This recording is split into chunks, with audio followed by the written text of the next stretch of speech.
Halo semuanya, perkenalkan nama saya Panji. Saya tuh dosen biasa aja ya, sambil S3 juga di SBM ITB. Jadi saya eh, mau bikin series nabung emas tiap bulan.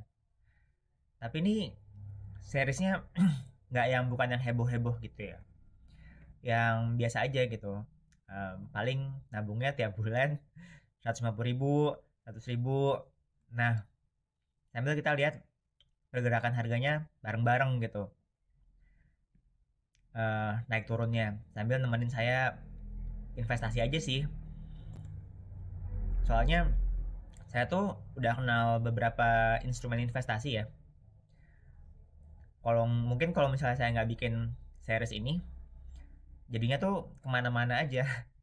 Jadinya tuh mungkin bulan depan bisa jadi saya udah nggak di emas lagi, tiba-tiba bisa jadi di saham atau di reksadana. Saya lagi nggak ada sih reksadana. Di kripto. Jadi semata biar konsisten, saya bikin series ini biar nggak terlalu diversifikasi lah, sambil kita bahas bahas negara kali ya dikit-dikit ya.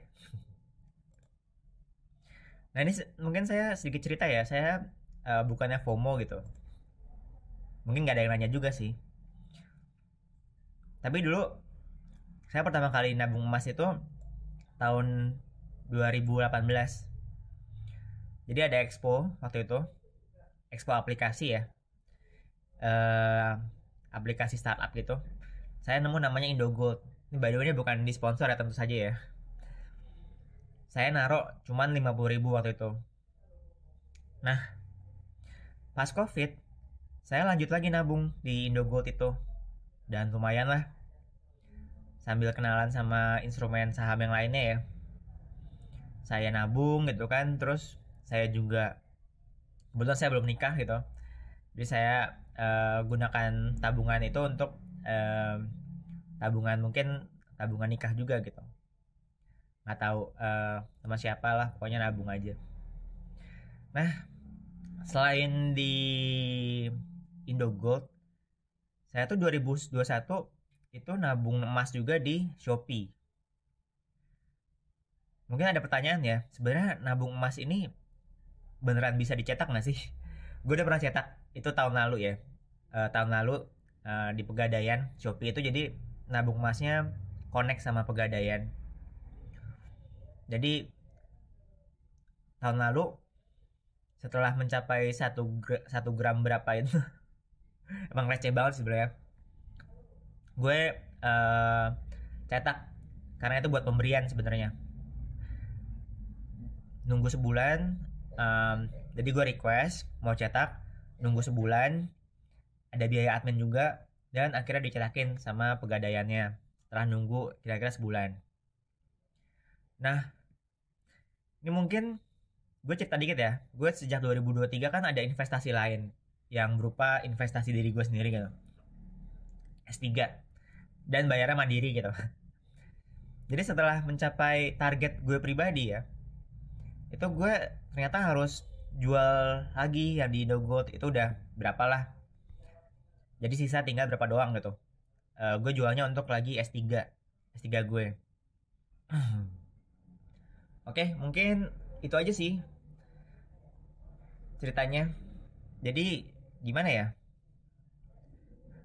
Terakhir tuh portofolio gue segini ya. Ini kebetulan ada rekornya di Pegadaian. Dapat buku tabungan kayak gini.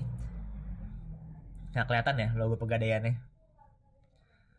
Jadi emas gue terakhir di portofolio yang ini ya, itu 0,3291 gram. Dan kalau misalnya menurut aplikasi Shopee, itu gue untung 70%. Jadi waktu gue nabung 2021 itu kan harganya stabil ya. Bahkan kayaknya agak turun ya dari pas COVID. Jadi sekitar 900 ribuan per gram. Jadi berdasarkan rekornya Shopee, karena ini connect ya antara Pegadaian dan Shopee tabungan emasnya. emas gue tuh 0,3291 itu untung 70,07% dengan market value 532.155 rupiah. Sesuai info ini aja ya, dipercepat aja.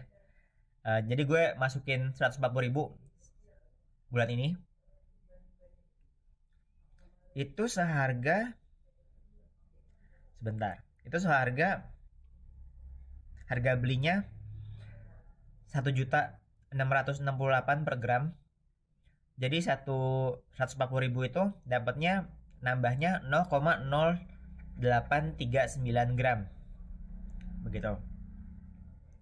Jadi gue lagi nunggu Shopee nih rekornya yang udah selesai. Itu jadinya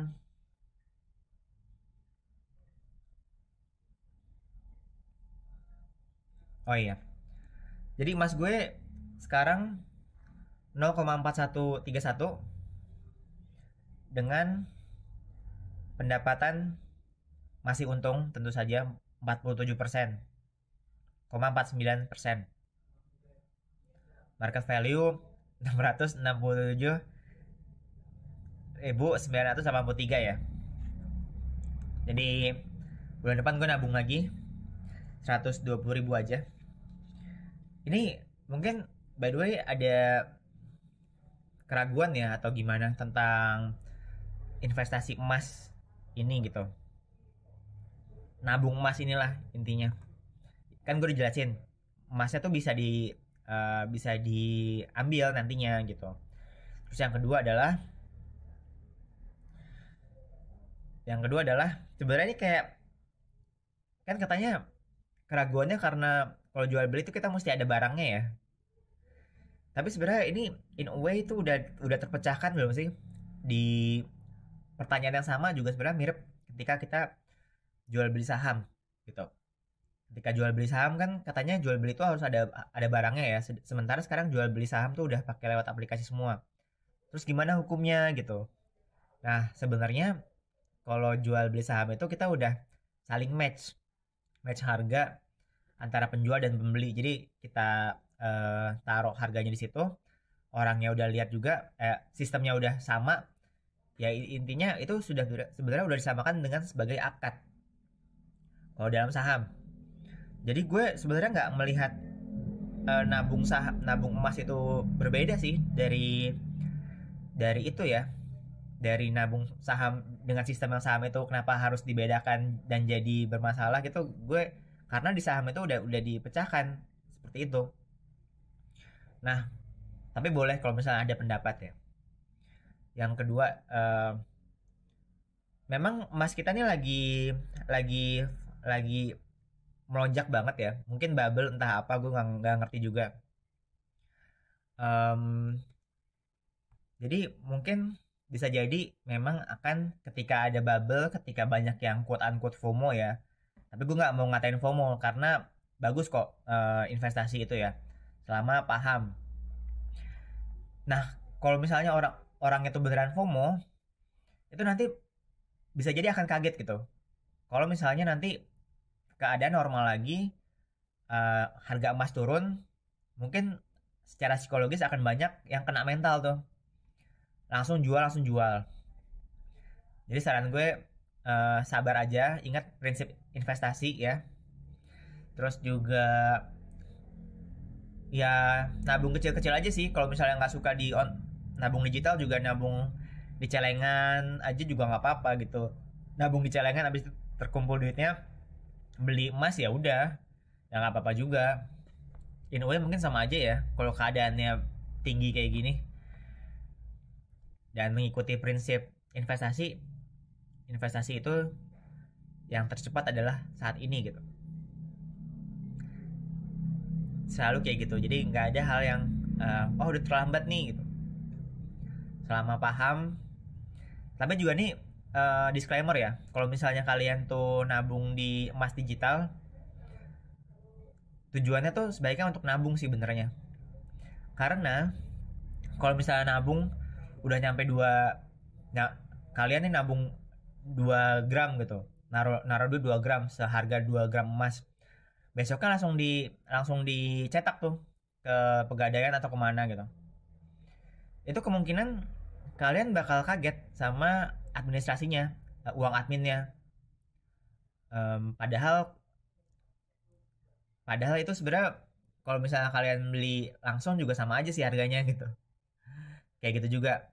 Tapi kalau misalnya kalian beli digital terus cetak gitu kan, ada uang administrasi yang seolah-olah tuh jadinya mahal gitu. Jadi dan jadi ya sebaiknya tujuannya lebih ke investasi aja, buat taruh gitu kan, mungkin lupain kayak setahun kemudian atau kapan itu cetak, kecuali misalnya nabungnya udah dari 2 tahun setahun sebelumnya ya. Begitu sih, ini kayak prinsip investasi aja gitu. Begitulah.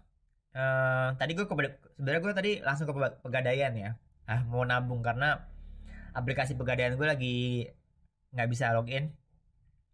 Jadi di sana rame banget yang ngantri dari berbagai kalangan, dan makanya gue pulang lagi dan nabung di rumah aja gitu, nabung lewat aplikasi Shopee. Itulah. Terima kasih, sampai jumpa dalam series nabung emas berikutnya. Bye.